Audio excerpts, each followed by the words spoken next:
So, what do you know about Islam? Today, I sit down with my friend Steve Lease to discuss his Muslim faith and the commonalities we both share.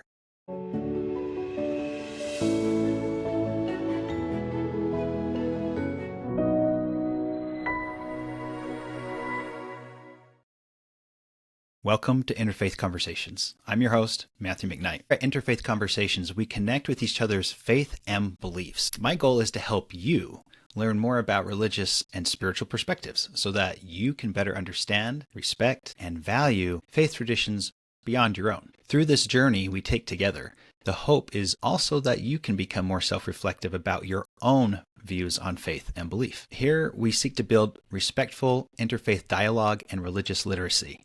With rising prejudice and violence against religious beliefs in the world, each of us desperately need to learn more about the world's vast and diverse faith traditions and worldviews if we truly want to learn how to live in this world together. Because simply, we're all in this together. So let's make the best of it. On this episode, I interview Steve Lease, who is a Muslim buddy of mine I know from a local mosque in the Salt Lake City area called the Utah Islamic Center. And we go ahead and talk through Stephen's faith journey to Islam, as he's a convert to that faith. We talk about what Islam is about in general, what are commonalities between his faith and mine, and we round it out with a discussion on the value of interfaith conversations in general. But before we start the interview, I just want to share a couple of points. First, a lot of people think they know a lot about Islam, and some may. But most Americans and others living in the Western world have interacted little with Muslims themselves. If you really want to understand a person's faith, it is best to have conversations with people from those faiths. This episode gives people the opportunity to take that step, albeit vicariously, through our conversation. Second point is that back in October of 2021, two apostles from my faith, which is the Church of Jesus Christ of Latter-day Saints, led a discussion on learning more about the Muslim faith. During the discussion, Elder David A. Bednar said the following: "Our desire is that Latter-day Saints gain a greater understanding of our Muslim brothers and sisters, and that our Muslim friends understand our sincere desire to work with them in doing good throughout the world." This episode is one of my humble attempts to follow this counsel myself, and I hope you will find more understanding about Islam for yourself, whatever your background may be. Now, let's hop over to the interview.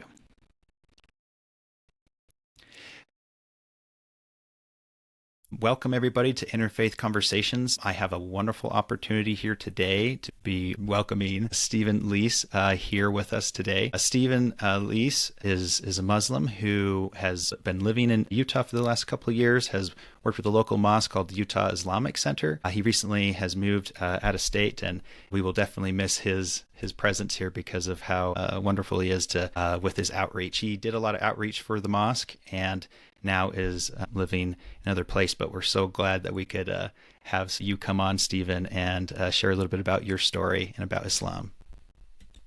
Thank you. I want to say that I'm still keeping that connection with Utah. So I'm at least up until the end of 2025, I'm still the outreach chair for Utah Islamic Center. So just having to do it a little bit more remotely, but hey, we're all used to that now. Yeah, right. Exactly. We're all just kind of working it in the hybrid environment nowadays after the pandemic. Well, it's great to have you on here. I'm glad you could have you here on Interfaith Conversations. So we can dive right into a little bit about talking about your experience as being a Muslim. So from my understanding, you grew up in perhaps another faith and joined Islam later on in life. Would you be willing to kind of share a little bit about your background and Sure. what led to that? Yes, I'm happy to do that. I actually was raised Christian. Both my parents were Catholic, but I was actually baptized Presbyterian. Interesting. Apparently, they had a friend that was a minister and opted to go that route. And then actually growing up, spent more time in the Episcopalian church. So that's actually where I did confirmation. So kind of had a little bit of exposure to both the Catholic and the Protestant faith as I was growing up. And then I would say I stuck with kind of going back and forth a little bit between the Episcopalian Church and Presbyterian Church through my 20s, and just based on location. So sometimes just joined both. So stayed fairly regular in attendance. I would say from probably late teens through early 20s, kind of like I think a lot of teenagers, you hit that spot where you're not really doing much of the going to church, just kind of doing whatever teenage things that you're doing at the time. But started attending again, I would say in my early 20s. Yeah, by kind of mid to late 20s, started, I guess, just through some life changes, started getting a little bit away from the church. There was always some questions that I think I had struggled with answers for or finding. And so slowly, I think it's kind of, I think based on the marriage that I had at the time, life changes like that. Slowly, I think started getting out of the Christian faith. Not anything really drastic, but there was. I think a lot of questions that I had struggled with and would speak with the ministers, at least for myself at that stage, was not getting answers I think that were satisfactory. And so I think, that kind of, led slowly to, leaving the Christian faith altogether. I mean, not necessarily leaving a belief in God, but just not necessarily having that connection, with the church itself. And that started a little bit of an exploration, I would say, once I hit my early 30s. I'm starting to date myself a little bit here, but You're still young. yeah, I'm still young. Yeah, young at heart anyway, for sure. And so I had actually started getting an interest in Buddhism and had started learning more about that, about that faith. Had spent a lot of time with a scholar in the Atlanta area, Buddhist monk, and to learning more about that, to kind of understanding that faith. And I guess, for all practical purposes, had maybe moved more in that direction, in terms of faith. And it was really not until, I guess, late 30s, early 40s. I was living abroad at the time, actually. I had left the US and was living in Finland. That's when I really took more of an active interest in trying to understand, Islam. Within the European environment, there was, I mean, I know, within the US, there's, a bit of Islamophobia. I mean, to speak, frankly. But in Europe, it was definitely on kind of like a very different level, I would say. And so it really sparked my curiosity. Was Islam, this, truly non-peaceful, aggressive religion that wanted to wipe out the West and the like, so it was really almost more like an academic exercise than anything to really try to understand, okay, hey, what's in the Quran? What does it really say? And to kind of get that understanding myself. So I call myself an accidental Muslim in a lot of ways, because I wasn't necessarily looking, for that. But as I was read through the Quran, it had certain universality to it that I would say kind of tied the Abrahamic faith along with, some of the Dharmic faith in some ways. So I kind of understood it in this universal sense, but it was also a very complex read for the first time, because if you don't understand a lot of the context of it, it can be difficult to really grasp, why is this being stated? And then also it's not written like in a very straightforward way. There's a lot of moving to different themes throughout it. So it's, it does take a long time. Not focused on just like narrative. It's also focused on like the context in which it was revealed and discussed kind of shifts. Correct. And knowing when those things shift kind of helps as you're reading through that. Got it. And so that kind of, I didn't just rush out after that and make my shahada or profession of faith to become Muslim. I actually spent a good number of years then just reaching out to different knowledgeable people, asking questions. And as those questions became answered, in 2015, when we moved back to the US, I decided, you know what, I want to make that next step, and made my shahada in Atlanta, which is where we first moved back to the US from from Finland, where I was in Europe, and that's kind of started the path that way. That's how I ended up here. Great journey. Yeah. That's a great journey. There's always, I think for lots of folks, there is that time either through teenage years going into adulthood where there is the what is my relation to the world? What's my relation to God? And we kind of have those kind of experiences. So it's great to hear kind of some of your thoughts on that. I think one of the things I wanted to ask you then is when you started to understand Islam yourself, you kind of alluded to this a little bit already, but what were some of the initial things that resonated with you coming into that faith? Sure. And, hopefully with any of these answers, first I want to give the disclaimer. I mean, this is my personal experience. It's not in any way any kind of judgment on any other faith. It's just we're all here for lived experiences and to learn from each other's experiences that way. I think that's important. Yes. Yeah, I think one of the first things one of the questions, or I guess issues that I always struggled with in Christianity was the whole concept of salvation, and that salvation was strictly through Jesus. And the Quran kind of answered it to me in a way that made more sense. I think that you are ultimately responsible, for it, for your own salvation. If you do good, you're rewarded. If you do bad, you're punished. Kind of varies. God is fair and just in that way, and that no other, as the Quran says, no other person can carry your burdens. I mean, you're responsible for your own actions. So I think that kind of helped clarify a question that had been lingering with me for quite some time, and really resonated with me as I read it. And I think the overall concept of justice, that is inherent throughout the entire Quran. That God is just, and that we should all behave in ways that are just. That again had a very strong resonation with me as I was reading through it. Yeah. And then the overall just accountability that you have for your own actions, for your actions towards others, and that those actions and the intent that you have behind them, you'll ultimately be held accountable for that. So that kind of theme throughout the Quran, especially the first time I was reading it, was really, really, what stood out to me. And I was like, okay, this makes a lot of sense. And so that kind of kept me moving forward in my journey and trying to build knowledge and understanding of Islam. Yeah, that's neat. Yeah, so the narrative and like the thematic structure really resonated with you on how it discussed God and your relationship to Him and in life. That makes a lot of sense. I think one of the things that I'd bring up here that's interesting from my background as Latter-day Saint in the Church of Jesus Christ is this idea that all people should pursue the truth that they know to be true, right? Like follow the conscience, what your conscience dictates. We actually have in our articles of faith, which are there's 13 of them, but we have a saying that says we claim the privilege of worshiping Almighty God according to the dictates of our conscience, and allow all men the same privilege. Let them worship how, where, or what they may. So, although even in my faith, lots of people know us by our proselytization efforts through missionary work.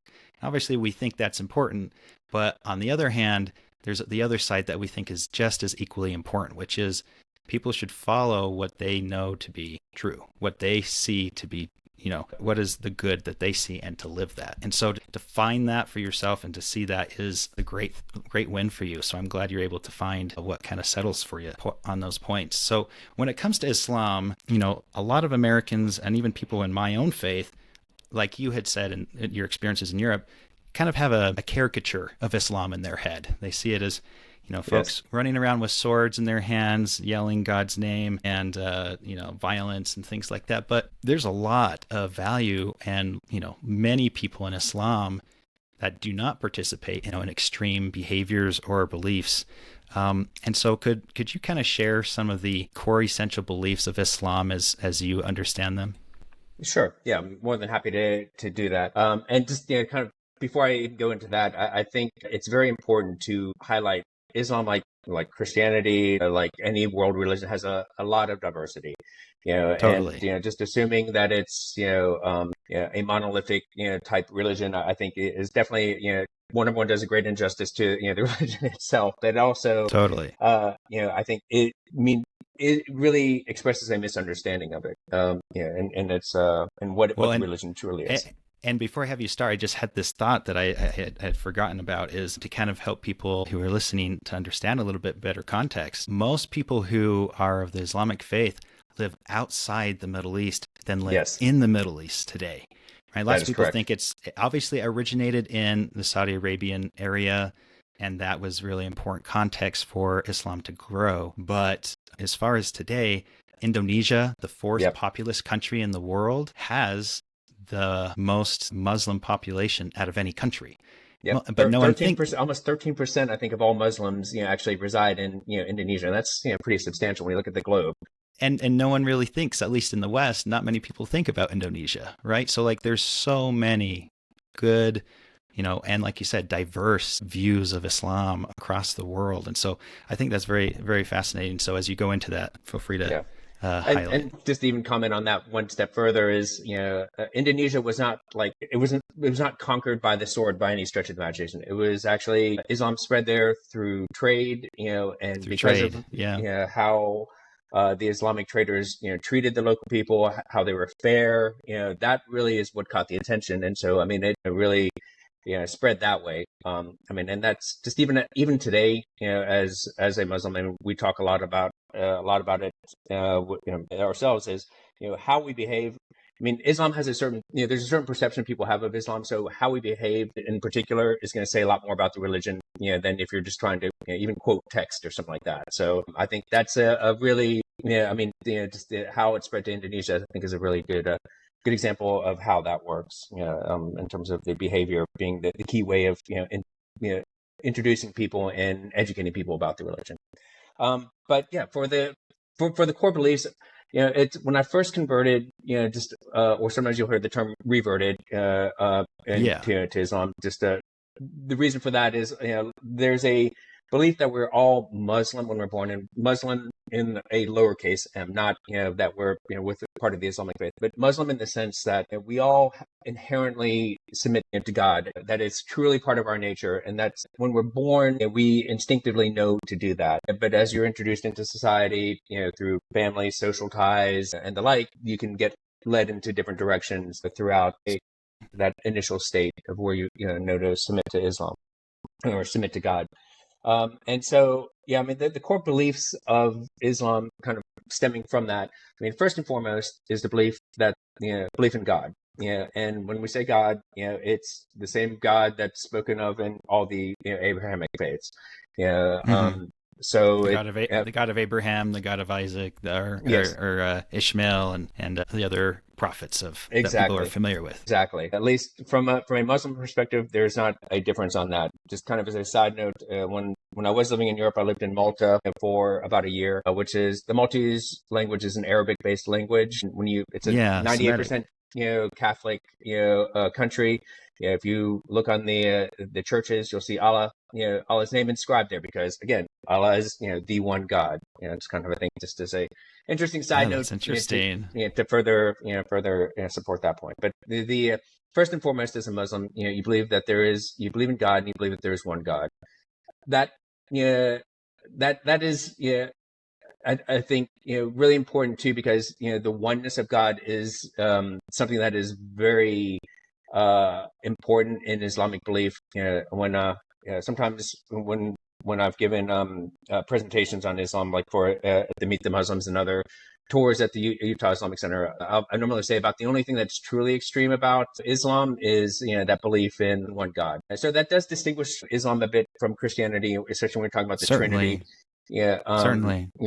And I guess in general, yes, we believe in the same God, but I think it's also important on any interfaith discussions is to not try to shy away from. There are still definitely theological differences in between the groups. Distinct differences. Yep. Exactly.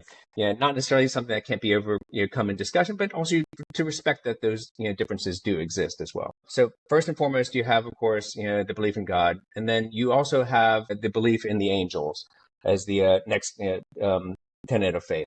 And again, by the angels, a lot of the angels that are referenced, within the Old and New Testament, are the same ones that are within Islam itself. So you have Gabriel, who plays a very significant role within Islam. In fact, he is the one who brings the message from God to the Prophet Muhammad. So the Quran, as it's revealed, is revealed through Gabriel to Muhammad. So that's, again, another important point, that all Muslims must have that belief in the angels as well. And again, without going into all the detail, pretty much most of the angels that you're going to hear about within the other Abrahamic faiths, also are within the Islamic faith. Then there's the belief in the prophets, and that's starting with what we call the first prophet being Adam. But if you used to go through the Quran, the references to the different prophets are going to mirror very much what you hear in the biblical text as well too, with Moses, Solomon, David. Of course, you'll see a lot of those Arabic names within it, but it has equivalents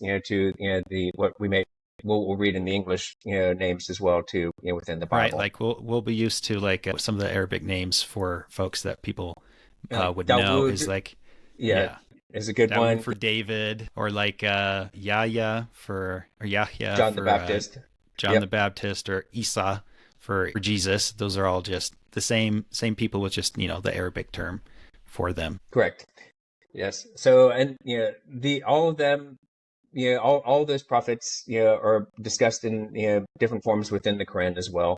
Yeah. Now, I know there are probably the biggest distinction, that stands out, and is that, Jesus is referred to frequently within the Quran.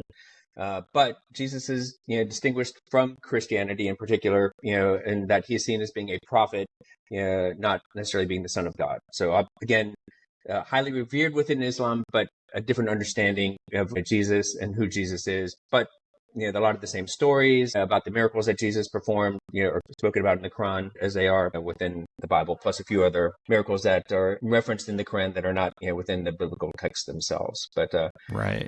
Yeah, and I think that's a good distinction to bring up, because with I think people, when they go to like a Islamic country, they might be surprised when they see someone and they introduce themselves as Isa, and you learn that their name is Jesus, and people right. are like, I didn't know that Islam has such a focus on Jesus. But like you said, that Jesus is a revered prophet in Islam, just like David, just like some of the other prophets. And so there's a lot of discussion about Jesus, although distinctive differences Yes. between how Muslims would talk about Jesus or Isa and how they would say it in a Christian context. That's Yes. great.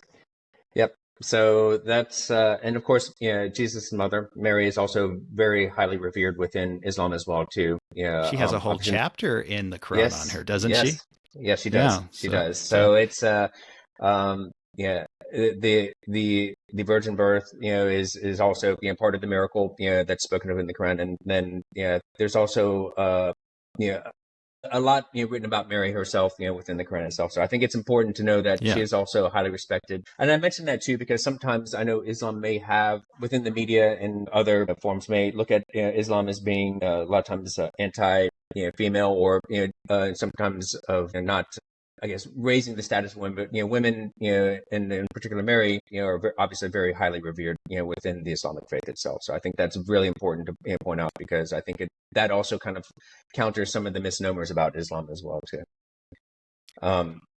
So we talked about that all Muslims must believe in God, they must believe in the angels, they believe in the prophets, but then they also believe in the books of God. And by the books of God, that means not just the Quran itself, but also the Gospels as revealed to Jesus. The Torah is revealed to Moses. The Psalms is revealed to David. These are all, again, highly respected and revered by Muslims. Now, of course, there is a difference in the sense that Muslims do believe that what was revealed in all these books has essentially been the same message.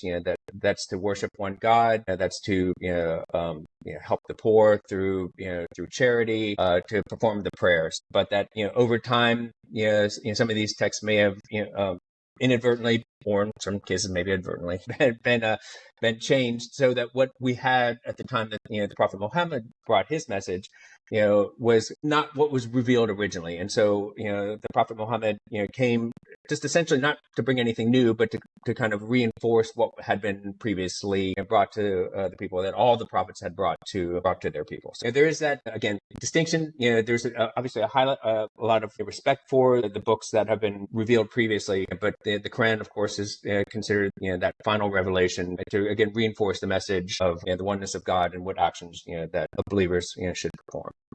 So, like, for example, like for Muslims, the ideas of Jesus or Isa teaching about how to care for the poor and needy in the Injil, which is just the word for gospel in Arabic, would be seen as, that is meaningful. Muslims would agree with that tenet.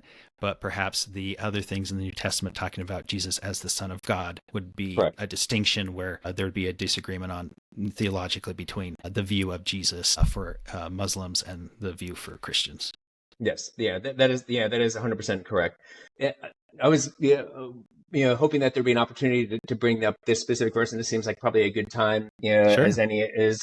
Go for it. There is an ayah within the Quran, in which Surah. means verse for people who don't know what ayah is. It means verse. Sorry. Yeah, you're good. Use your terms. I think it's good to use the terms. And then there's the term surah, which is a chapter. In chapter 5 or surah 5, of the Quran, in ayah 48 or verse 48, there's a line where that's revealed to the prophet, where Allah, through Gabriel, saying, if God had wanted, he could have made you a single community. But instead, he's testing you with what he has revealed to you, and ultimately, so be forward with all that is good. So, do good deeds. And it ends with, you will all return to God and he will clarify about the matters which you have differed. So, really the important, thing is, yes, we all have our, different, texts that we may follow, but ultimately we should be using those as a test, and use those to do good deeds, and really compete with one another for doing good within this world, not, against one another. And at the end of the day, Right. I mean, it's really, God's going to, basically clarify it, once we all, make it to Judgment Day. Yeah, no, that's fascinating. Yeah, I think it's really important to recognize the idea of following what you see as God and following that to the best you can is important. In our faith, we have a quote from our founding prophet Joseph Smith that talks about how God is like, as the great creator will loves all his children and will bring them in, and all will be judged according to what they knew or what they should have known to do, as opposed to not, And so in that sense, there's a sense of mercy and taking people where they've been at, not just condemning people for what they didn't, Yes. know. And I think that's really a meaningful thing. And I think this is good for people to know about the Quran too, in the sense that every, one of the neat things to frame every chapter in the Quran begins with Bismillah ar-Rahman ar-Rahim, which means, in the name of God, Allah, the most gracious, the most merciful, or the most merciful, the most compassionate. But the idea is it frames every chapter, every surah, right up front. God is merciful. God is a God of mercy. He's a just God, but also shows that kind of grace and kindness towards his creation. So that's fascinating. Yes. Yeah, and also it serves as a reminder that we should also be merciful, and compassionate, towards others as well too. So God shows us that mercy, and we're obligated to show that mercy and compassion as well. That's awesome. Yeah. Kind of as I was mentioning, that God will, kind of judge between us. One of the next to the last, I believe, of Islam is, the belief in the day of resurrection or Judgment Day. That we will all be held accountable, for our actions, on this day. That day will come, at some point, and where we'll be raised, and be held, accountable, and that will be the determination, of whether we've earned our place in heaven, or whether we have obviously done deeds that would not warrant us being in heaven, but of course being in hell. So it's but we all, and I think one thing that's with Muslims is we do not necessarily look of an assurance, that what we've done in this life is always enough for us to to enter heaven. So that's why we continually should be striving to do good, to do things to help others, to make sure we're performing our prayers, and really rely on God's mercy, because at the end of the day, it's only through God's will and mercy would we be able to enter heaven. Yeah, awesome. That's great. Yeah. And then the last core belief, is just going to be belief in that everything happens according to God's decree. Predestination, might be a comparable term. Okay. Within the Christian faith, is that God knows all, and everything essentially follows a divine plan, but that does not take away from free will. I mean, kind of similar within the Christian faith. How do free will and a divine plan kind of reconcile? And those same discussions also take place within Islam as well too. But God has the divine plan for us. We still have the choices that we can make to do to go in accordance with that plan, or to do our own will, and which may lead us off of that straight path that's referred to within the Quran. And I'm sure there are books on throughout Islamic history debating the value of God's full predestination view of the world and our will, and how those interact, just like there are in other faiths, like including mine, about how do those concepts interact. But those are great beliefs. Other people also would know a little bit about Islam probably by the phrase the 5 pillars of Islam. And I really like that you talked through the beliefs first, because lots of folks don't know the idea of like what is central beliefs of Islamic faith. So that's fantastic. On the side where people are more maybe familiar with the idea of the practices of Islam, on the sense of the pillars of Islam, could you just quickly reiterate what Sure. those pillars are? Yes, the first pillar of Islam is the testimony of faith, or shahada, which is just stating that you have a belief in God and that you believe that Muhammad is his messenger, is the prophet of God and is his messenger and is delivering the message. Interestingly, the imam where I most frequently attend the masjid or mosque, here in a new city where I'm living, he'll also, as part of the testimony of faith, will also add to it that Jesus is the messenger of Allah as well too. So especially for someone who's Interesting. converting from a Christian background, just so that they understand that, I mean, they're not necessarily forgetting Jesus altogether, but of course it does bring in about a different understanding of it once you Got go. it. But so that to me was interesting because I've not necessarily seen that before. But the traditional testimony of faith is to testify that there is no God but God, and Muhammad is his messenger. The next pillar of the faith is Psalm, or fasting, which soon Muslims around the world will be doing for Ramadan. There's belief that the Quran is initially revealed during the holy month of Ramadan.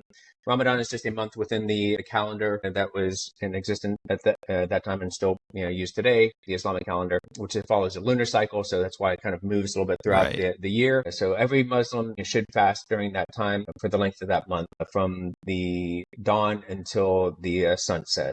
So no food, no water, you should abstain from any relations with your spouse, and not just physical things such as abstentions, but also within the heart and the mind, trying to abstain from any kind of negative thoughts, bad thoughts, anger, anything like that. So you really want to try to focus during that time on both physical as well as other abstentions, to get you awareness. In a sense, a kind of time for purifying your thoughts, your feelings, your deeds, Exactly. and aligning them again with God's will, which is what Islam means. So that makes sense. Right.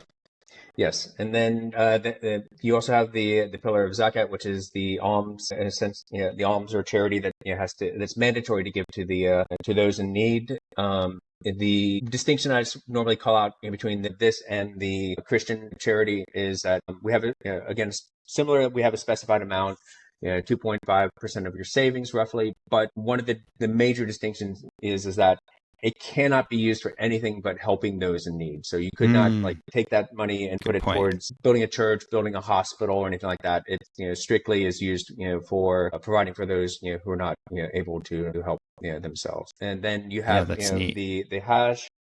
The Hajj, or the pilgrimage, that I'm sure most people have seen pictures of some point in time, where you're obligated, if you're financially able, not going to debt to do so, but to go to Mecca, and go to, people have seen the big black box, but they called the Qibla, which is believed to be one of the first places of worship, that Abraham built, and then has been preserved through time, so Muslims need to, if they can make it, they should try to make that pilgrimage, to Mecca, within their lifetime to do it. There's also a lesser pilgrimage, that you'll hear sometimes called the Umrah. It's similar, but it's not. If you do Umrah, it's not the same as doing the actual Hajj, to Mecca on that. So it's kind of I think it's important to notify that, or not to explain that a little bit more. Right. And then, of course, the major one is Salat, or prayer. Every Muslim is required. They have mandatory 5 times a day where you stop and pray at certain times, following a specific cycle that you need to go through, to offer your prayers to God.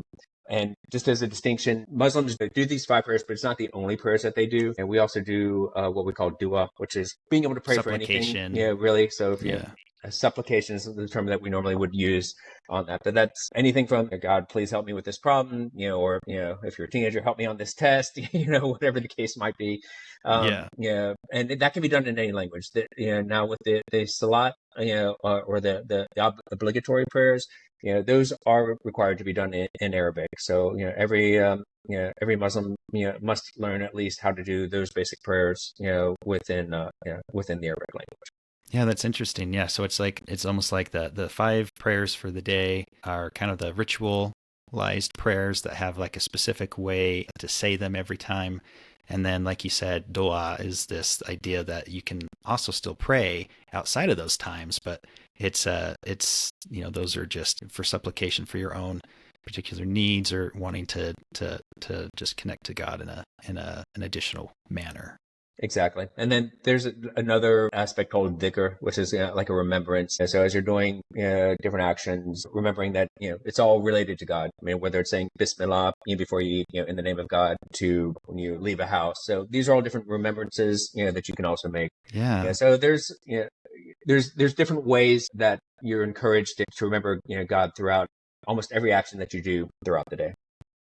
Awesome. No, that's fantastic. I know that the one thing I would like to mention here too is when it comes to Islam, there being two major groups, both the Sunnis and the Shia, there can be slight variations on how some of this is practiced, but the cores of Islam are essentially the same. It's the same Quran. It's generally the same prayers and things like that. But, like you said early on, there is Islam is not a monolith. There is not like one leader of Islam.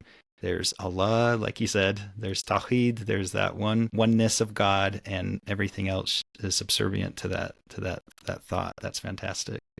Yes. I really appreciate those thoughts. That's great. Yep. And hopefully that gives people a little bit more of a basis of, just what Islam is. I mean, obviously within each of those, different, pillars or, within each of those, different, articles, I mean, you can dive, we could talk, a whole hour on each, one of those, alone. So there's, a lot more to get into, with it. But I think that covers, what every Muslim, any Muslim you meet is going to, believe in those same articles of faith, and are going to have follow the same or practice those same 5 pillars of Islam, regardless.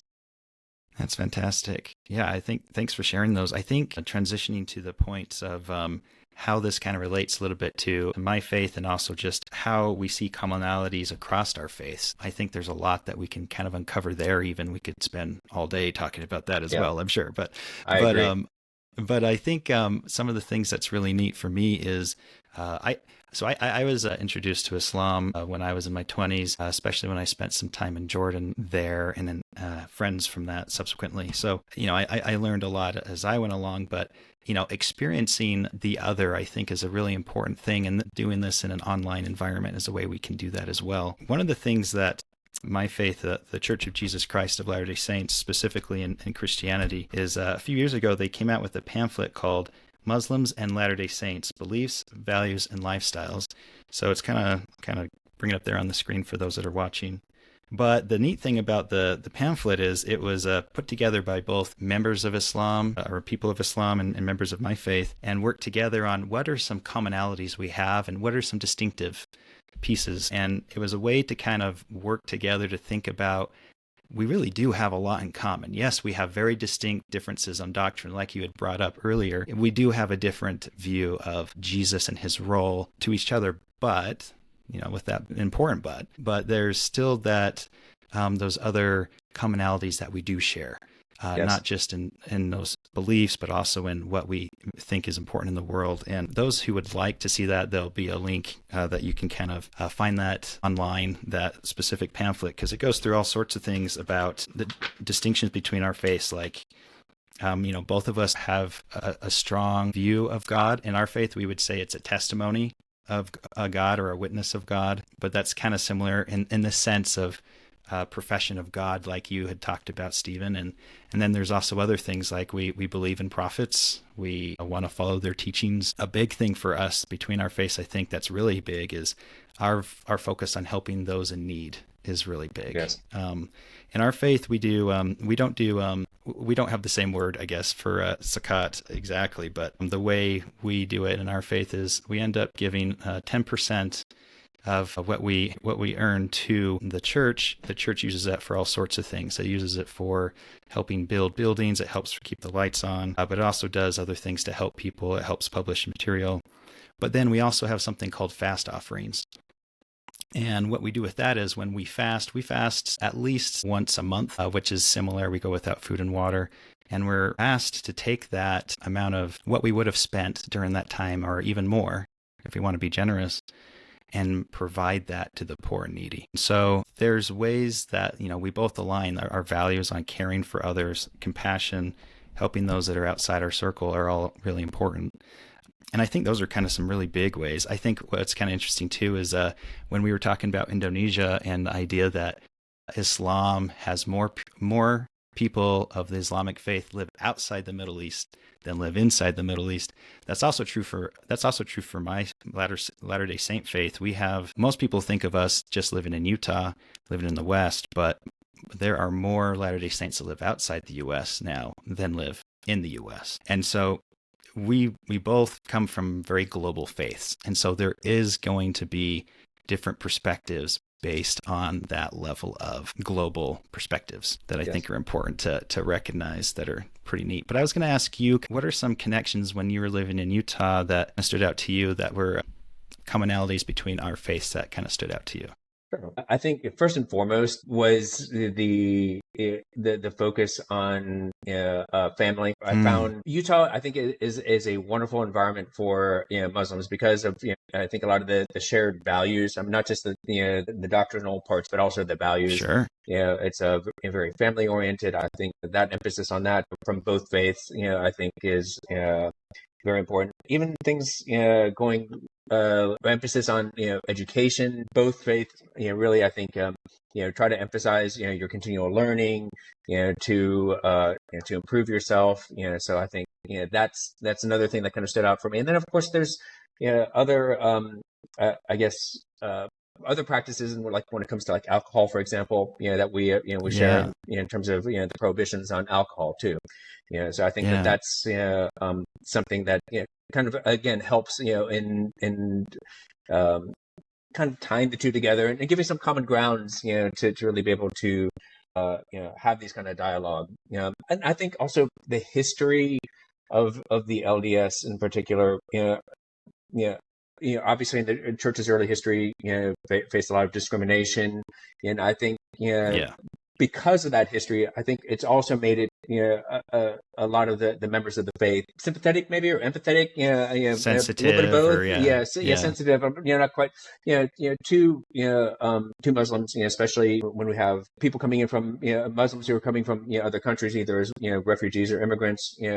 I think the LDS has really tried to be more welcoming in that regard to that. So I think having experienced some of the discrimination in its early history, I think has made it also more conducive to trying to be more open and conscientious towards the Muslim brothers and sisters as well.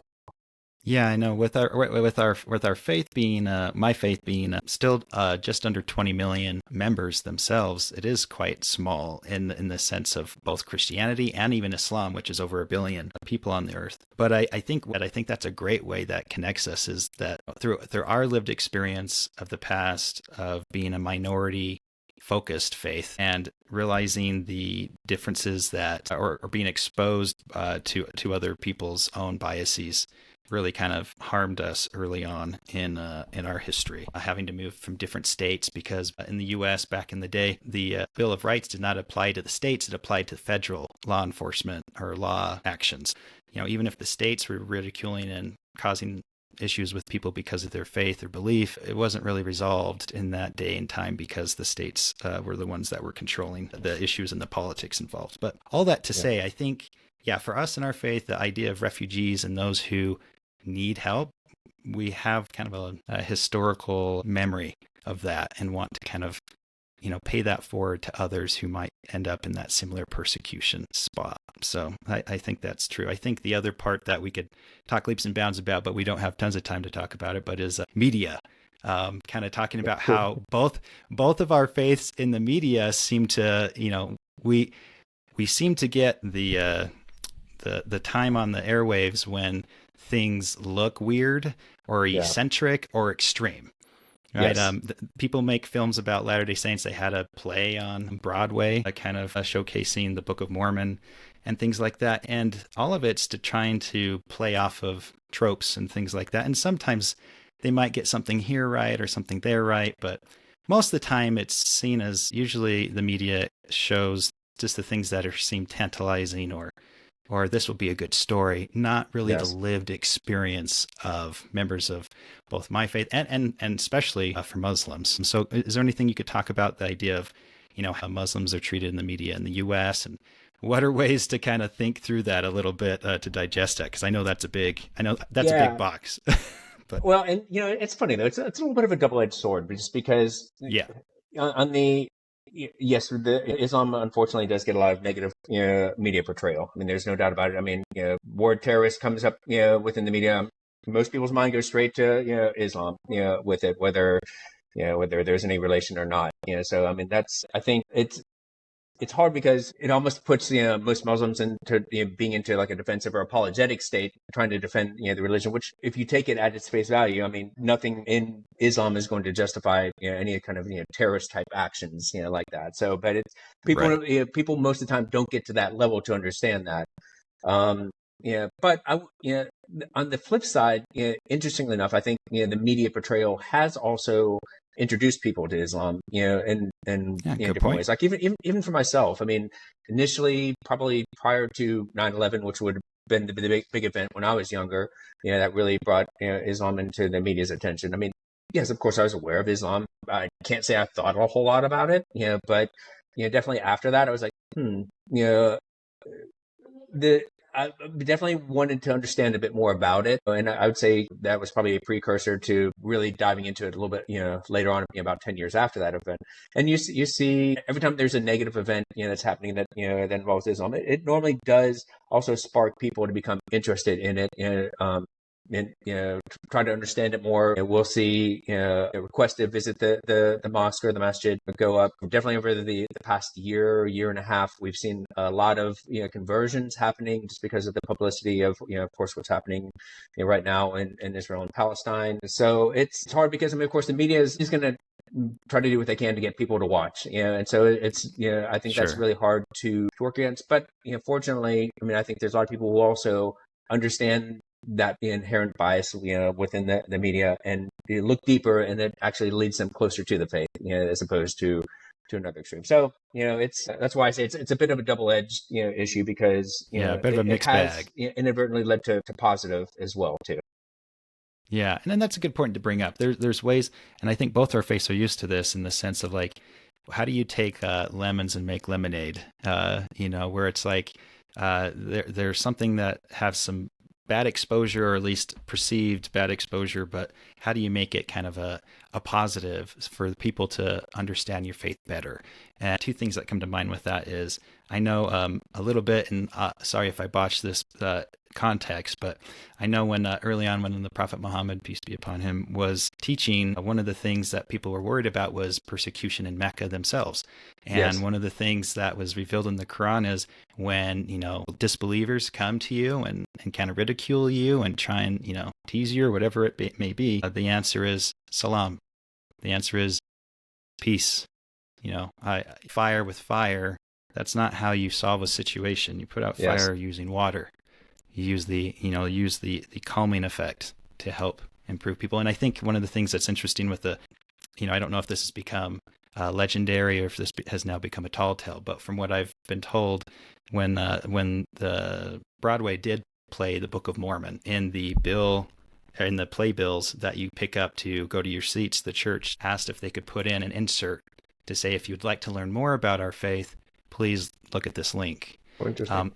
As a way to take something that could be seen as negative press into a way that helps people understand the faith better. And I think that's the whole hope that I have with having these type of interfaith conversations with people is, there's every faith has some things that people either don't agree with, or there might be some extremism pieces Yes. of lots of different faiths. But the point is what are people's lived experience? What is the common practitioners' hope in life? Like, what do they look forward to? What's the joy they find in it? And I think that's what I would like to see more of us be able to talk about, is what is the lived joyous experience of believers of any faith? And I think that can help lead people to a better understanding of these differences. So I think those are all important things to bring up, and bring more positivity into this, and more realism, people's lived experiences into this conversation. Fully agree. Yeah, fully agree. And then I think the other thing to also just kind of emphasize, as I know we're getting close to time here, is that regardless of which faith it is, I mean, just the general idea of trying to do good and to help others is prevalent in all of the faiths. Whether it's the Abrahamic faith, the Dharmic faith. I mean, that is something that if you're really looking for something that ties us all together, it's we're all kind of here to do good and to try to help one another on that. And I mean, as simple as that sounds, I mean that's I think really it kind of is the gist of a lot of it. So that's a question I wanted to kind of ask you here as we kind of round everything out, is kind of an overarching interfaith style question. So in your view, how can people of different faiths work together to create a more compassionate world? What have you seen, or what would you say? Yeah, I mean, I think again, kind of focusing on that point right now, we're compelled to try to do good, and how that good obviously manifests itself can be slightly different from faith to faith. But I mean, ultimately, we're all being compelled to do something to help one another within this world, whether it's, and we're all being called to try to cultivate the best of ourselves that we possibly can. So I think if we're really all trying to use that as a stepping stone or a basis, I think that's going to help us work together a little bit more. That we have that overall calling, regardless of which faith we're coming from, to try to work together within this world. I mean, and ultimately, if just kind of adding a little bit of the Islamic perspective, I mean, this world or Sure. dunya, as you'll see it referred to, is it's seen as a test, and so a test, to basically. Um, Demonstrate that you're able to get to heaven. And so because of that, we're all in essence being tested. I think that all the more gives us the reason to try to do what good we can in this world, whether it's doing it in the name of God, whether it if you're a humanist, just doing it because you want to be a good person. It's I think Sure. that really what ultimately can help drive that interfaith discussion and hopefully action as well too. That's awesome. Yeah, that's awesome. Thanks for that response. So I had two more questions for you. So what is one belief, value, or practice from a different faith than your own that you admire? What's something So from yeah, another that was faith a that good you're like, I question. like this? I mean, and but it'd be, I could probably pick and choose from, different ones. I think one that kind of always, stands out to me, a bit is actually from like when I was, learning a lot about, Buddhism, and that's kind of the idea of sama vayama. Sorry, You're Pali good. is not the greatest, but it basically means right effort. And that's kind of the idea that you do want to cultivate wholesomeness. You want to avoid what's bad. And I think that idea again is kind of universal. And so I think trying to really focus on those kind of things. And using that as a way to improve yourself. Like again, trying to tie it a little bit more into like an Islamic perspective. I mean, if you're making that kind of right effort, you're going to be trying to kind of tame what we call nafs, which is kind of like your ego, within, Oh, okay. it has different meanings within Islam, but I mean, like ego, self, so really kind of, those impulses that you may have is to really, try to tame those and focus your actions out there on God, and you're doing things in the name of God. So that whole idea of right effort, coming from Buddhism, I think is something that really kind of helps me as a framework within both my Islamic thought, and I think also something that is somewhat universal, that is can be applied in many different beliefs. And I think that's a great point that you bring up that I want to just highlight, is that you brought up something that has been a part of your lived experience of both your coming to faith, both to Islam and through your life. And I think everybody has those things that they pick up along the way that really resonate with them, regardless of where they find it, but that it resonates with it rings a bell of truth for you. And I think those are great things to celebrate. Last main question I wanted to ask was, so how can people get to know the Muslim community better? What are some like action oriented takeaways you would give people to understand the Islamic community better? Sure. I think first and foremost, I mean, Salt Lake in particular is blessed with really really great imams at the local masajid or local mosques. Just reaching out to and asking just for either a tour, of the mosque, to have a chance to sit down and speak with the imam, there just to ask questions. For example, with Utah Islamic Center, we have the outreach committee. Anyone's welcome to reach out, to myself or to the imam, and we can happen to answer any questions. I think going local first, is probably the best way, because again, especially within the Salt Lake area, you've got a lot of knowledgeable imams and people there. I think secondary, of course, is you have information available online, via the internet. But you also have to exercise a bit of caution, with that as well too. Even when I Right. first became accepted Islam, I was kind of told to be cautious of Imam Google and Sheikh YouTube, just because there can be That's a lot great. of bad information out there. No, those are good points. One of the things I want to highlight for viewers is one of the great things that Stephen was a part of in Utah was at the Utah Islamic Center in the Salt Lake Valley. Every so often they have what's called Meet the Muslim events. And it's a time when people from the community can come do almost kind of like an open house. You kind of walk through the mosque, and there's different areas where you learn things about Islam. And there's all sorts of mosques have different ways of being able to make those kind of connections. So if you're in the Salt Lake area, definitely check out Utah Islamic Center with the Meet the Muslim events. If you're in another place that has a local mosque, feel free to just reach out to them either by email or by phone, or respectfully meeting with Muslims there. There's always more, people are more welcoming and give you more understanding when you meet them face to face. And I think there's a lot of value in being able to do that. No, the plan is to have six Meet the Muslims, annually. So we're in the process right now of planning out next year's schedule, for that. So we'll, checking out the social media pages. And I know, Matthew, you've always been very kind, and as soon as we post anything, you're sharing it on your Interfaith, social media page as well too. So I appreciate your support on that. Yeah, you bet. Yeah, I think any way that we can do, we can work together to help both young people and those who are more middle-aged folks or whoever to be able to understand more about another faith is really important. It can be scary because you don't know what to expect. So finding people who try and live it, I think, is a good way to go about it, because it gives you a view into their world. And so I think that's always a really important thing to do. So, Stephen, thank you so much for giving us your time and effort. And I know the community here in the Salt Lake area will definitely miss you and all the things you did to continue to make the world a better place here. Where you are now, everyone's going to have the great opportunity to be blessed by your efforts and your faith. So thank you for coming on today.